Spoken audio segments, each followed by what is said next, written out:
So this is a question I get a lot, and this comes from Gary. He asks, how about a few tips on how to haggle successfully? Where to begin? Yeah, well, I think there's a couple different types of haggling, a couple different scenarios you can be in, and they're all going to be really different and have different kind of etiquette and expectations, I think. You've got all the way down from like your garage sales, which will be the easiest to haggle at, and then like your retail stores, which will be the most difficult to haggle at. So you want to just start with garage sales, I guess? Well, I think first of all, maybe we should tell people why someone would ask us to haggle, or to give them tips to haggle, right? So for myself, I've been collecting video games in all forms for like 30 plus years or so, both at garage sales and expos and things like that. But the reason why you're here, Kelsey, is because you have a unique perspective because you own a store. And you've also had tables at expos as well as being a collector yourself. So that's kind of unusual. Yeah. You know the whole landscape. People try to haggle with me. And I try to haggle with other people too. Right. Because I'm a collector myself as well. So if we go all the way back to garage sales, those are typically the easiest because people just they probably don't know what they have anyways. Sometimes they sort of know what they have. They're charging $5 a piece for a 360 game.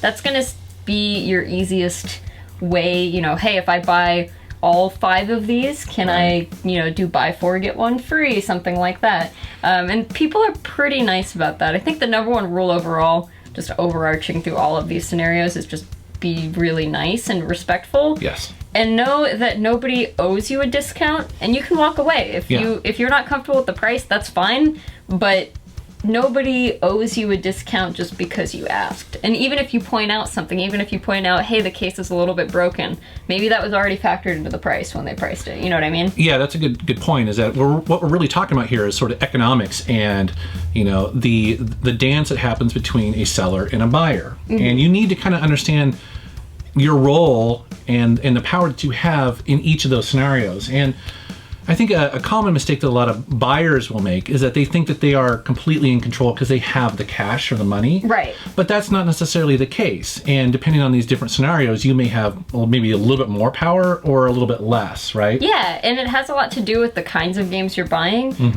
You're right that, you may have a lot more power if it's just some 360 games that aren't very popular or were maybe too popular so that they're like sports games. Right, they're not worth a whole lot anymore. AAA titles that everyone's already played. I run into this because I collect Atari.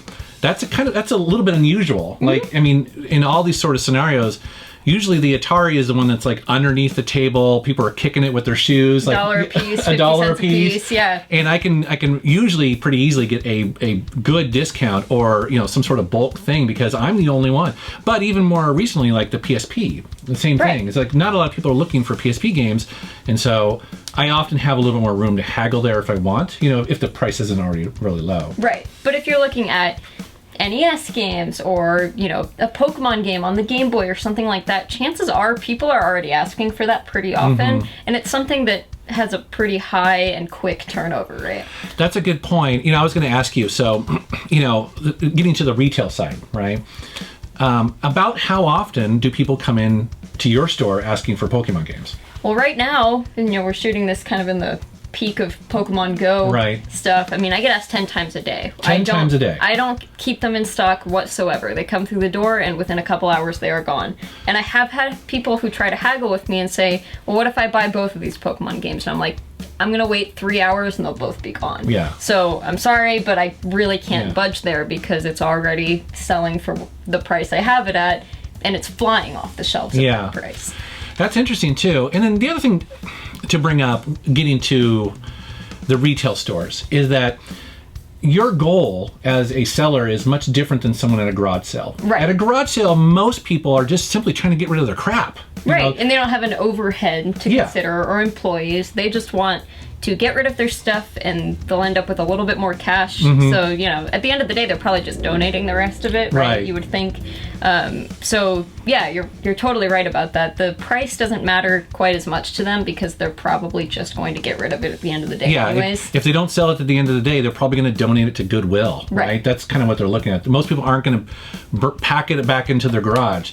But at a retail store, this is where I think a lot of people don't understand is that it's a business, right? And that it doesn't matter sort of the cost that you got, that what came in the door. You have all of this overhead that gets added on to the price of that. Right. Lease. I mean, you can talk about this. Oh yeah, there's employees, there's lease, there's the electric bill, there's the phone bill, there's health insurance. Right, there's all kinds taxes. of things here that don't matter so much in some of these other situations. So a retail store is going to be the most difficult to haggle with, especially because a lot of these games, I mean, we figure it might take a week or two to sell.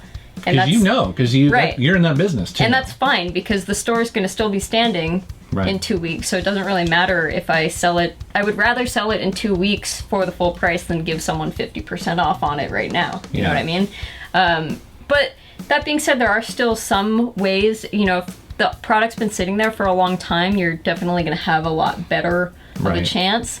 Or if you're at like a trade show, if it's the end of the day or the end of the convention, you're going to have a much higher chance. So there are... I've noticed that. Yes, there are some things that you can do to increase your chances, but you're not going to be able to increase your chances on some of the products there. You're just not really. So let me ask you this. I've often wondered this because I haven't ran a table at an expo, but you know, run me through sort of like the process of haggling on an expo. I mean, I would assume that place is a tough place to haggle initially the first day, right? Because there's so many buyers that are just digging through every game, right? Right, yeah. And for a lot of places during an expo, if you're buying in bulk, if you're buying 4 or 5 things, they're almost always going to cut you some sort of deal.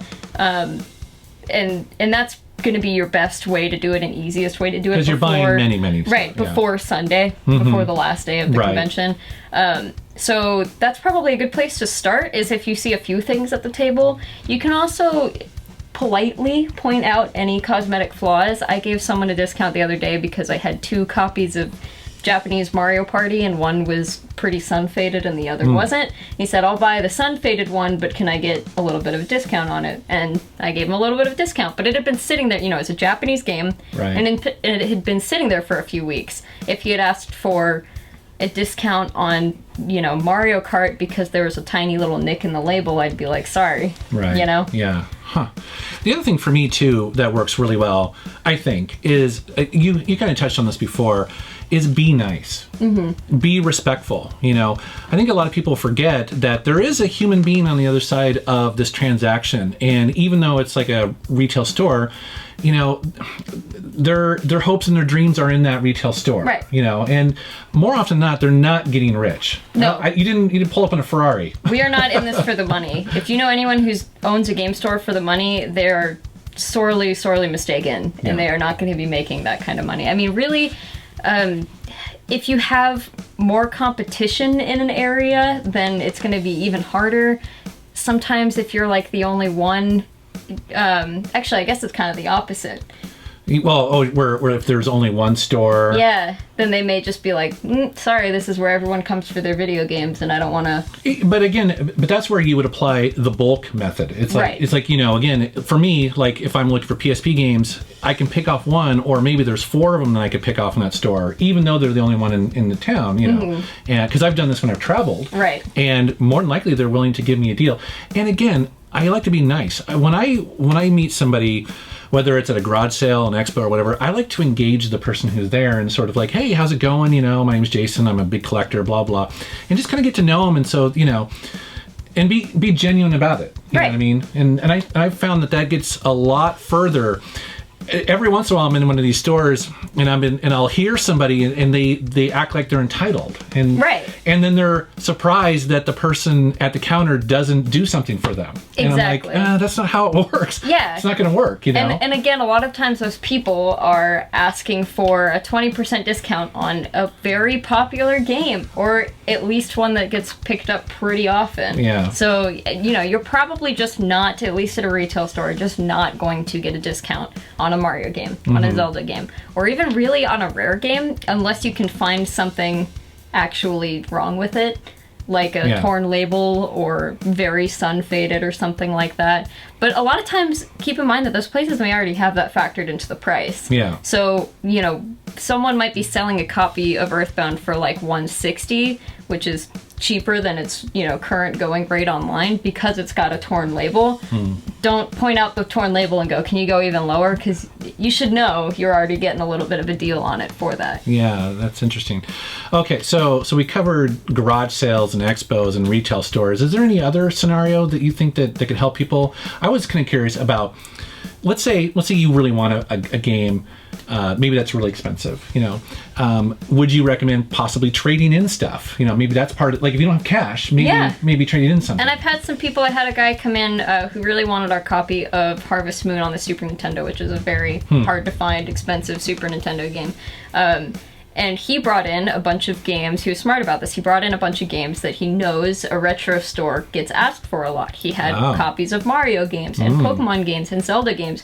And we were willing to give him a much better deal on it because we were getting these games that will sell easier than that Harvest Moon, which may take a couple weeks to sell since it's so rare and not everyone's looking for it. Yeah, that makes sense. You have a copy. You and I are messaging back and forth. The reason why I thought about this is because one of my holy grail games is Panzer Dragoon Saga. And I think I've told the story before.